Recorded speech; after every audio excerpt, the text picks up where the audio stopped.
What's going on? Welcome to Asian Cosell. So I have one here by Jason Whitlock. So we're gonna talk about Brittney Griner hating on Caitlin Clark more than Caitlin Clark. Whoa, this is seriously wild. So let's get into it with Jason Whitlock and Stephen Kim. Here, Brittney Griner during getting interviewed by a sideline reporter and walking away to yell at a referee and I mean is acting like a mix between Karl Malone and Greg Rasheed Popovich. Rasheed Wallace and Greg Popovich. Have you seen this video? Yeah, well, in defense of Miss Griner, I thought that was far more entertaining than any in-game interview Pop has ever given. So I'm not going to be that hard on her. I thought it was actually pretty authentic, and she was being unapologetically her, okay? But the issue that I have with the WNBA is this. We are allowed not to like you. In fact, as the American public, we're allowed to not like you for any reason. In fact, we're allowed to not support you for any reason or to support if we choose. This is a guilt trip, and I would hope that people have enough guts to actually act upon their own feelings. Jason, if they're like you and they want to watch the rest of the games or at least of one team, that is certainly your prerogative. However, I would say for the small majority of 99.8% of the rest of America, I think they're going to pass. I do think they're going to. Well, this they're going to pass. This will be interesting. I can't wait to see what the ratings are for the Fever because I'm going to continue to watch the Fever just in hopes that they, don't lose too many games and hurt their playoff seeding because they're already off to a rough start. Steve, I know you don't watch it as intently as I do, but I think over the summer or whatever, over the winter, during the offseason, there's been an alliance among WNBA players that they thought they were hard on Caitlin Clark last year. There's not going to be cheap shots this year, but there's going to be a physicality to the way that they defend her, not in a cheap way, but just a physical. I haven't seen it. Maybe Michael Jordan, when he played the Detroit Pistons, maybe at the prime of Michael Jordan, was he roughed up in the way that Caitlin Clark is being roughed up. But the physical wear and tear on Caitlin Clark, I'm not surprised that 2 weeks into the season, she's already got an injury. Well, Jason, you talk about the relative slow start of that team. They added a lot of parts. And what are we, 3, 4, 5 games in? It's still very early in the process. But I'll take the flip side of that statement, Jason. That's the highest compliment you can give Caitlin Clark. And if the players are going to play within the rules, I think that's fair game. And Confucius says all the time, the standards you set for somebody is what you really think. So, yeah, and with Caitlin Clark being out for 2 weeks, maybe more or maybe not. I know she was there was like video I saw like she was shooting threes, but yeah, this WNBA is gonna suffer. Now, I don't know with today's game with the Fever. Actually, since Clark is out, I decided not to, broadcast the Fever's game till she comes back. And plus, another reason is I'm going to become a little sleep deprived, too. So I'm like, nope, because that's what I, wake up for, Caitlin Clark. Yeah. And, even over my laptop on here, I got stickers of Caitlin Clark all over.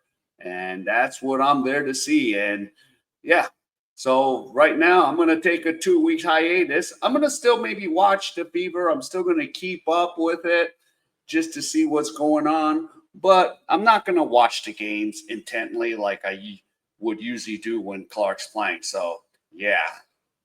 Well, by that standard, this league and its players know how good Caitlin Clark is. And the true test of greatness for her is, can she find a way to adapt? That's probably going to be the most interesting part of this journey here in season number 2.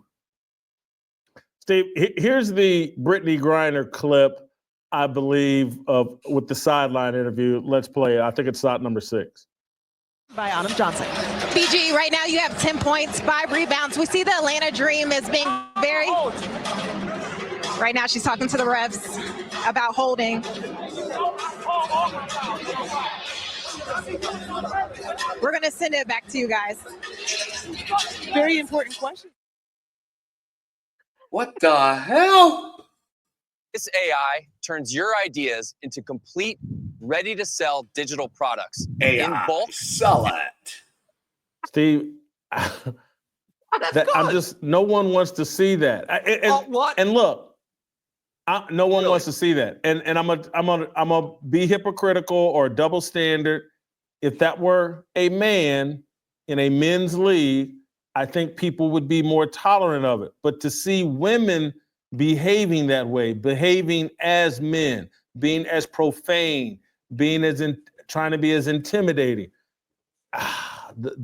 and again, this is why they don't want fans like me paying attention. That kind of stuff could go on in the old days, and it would be a tree falling in the woods. No one would complain because no one saw it. So you're not a fan of her being authentically Brittney? Okay, I get it. Look, at least I will say this as someone who's not an avid fan, to say the least, of the W. At least they give a damn.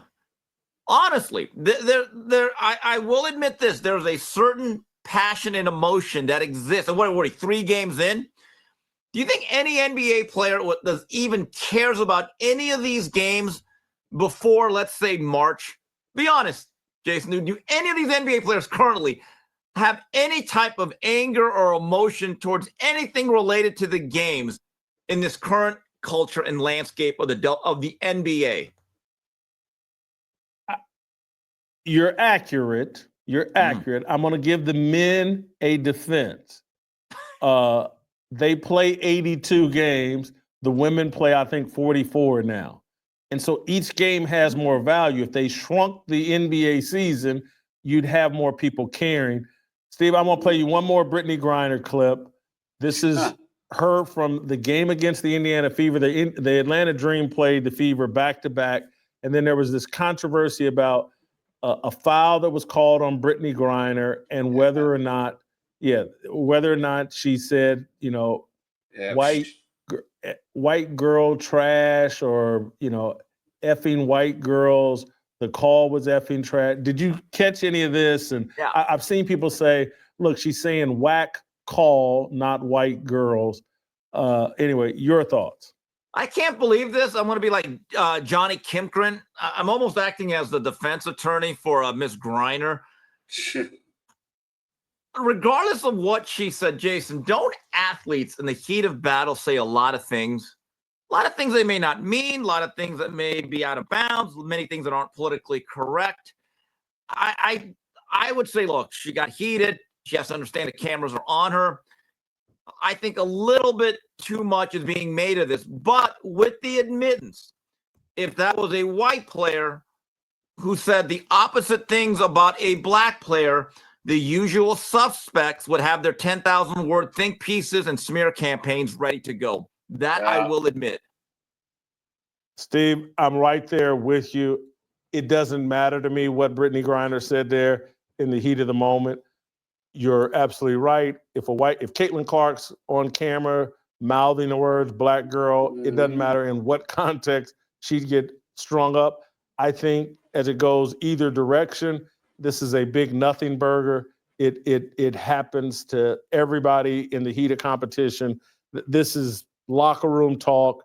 And so it's not, I would move away from this. Not a big deal, but I'll go back to my original point though.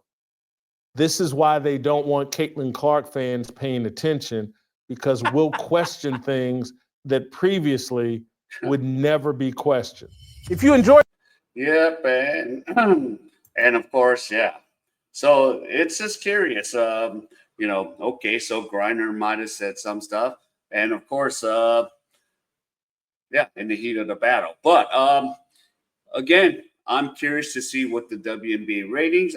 Today's game's going to be on. I'm going to be kind of watching here and there and see, what's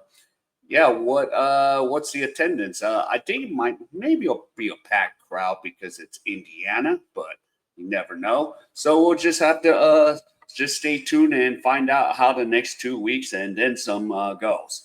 All right, so if any of you enjoyed any of this content, please give me the HKO special. Help the king out. Hit the like, subscribe, and comment. And wherever you are, stay safe, and I'll see you in my next video.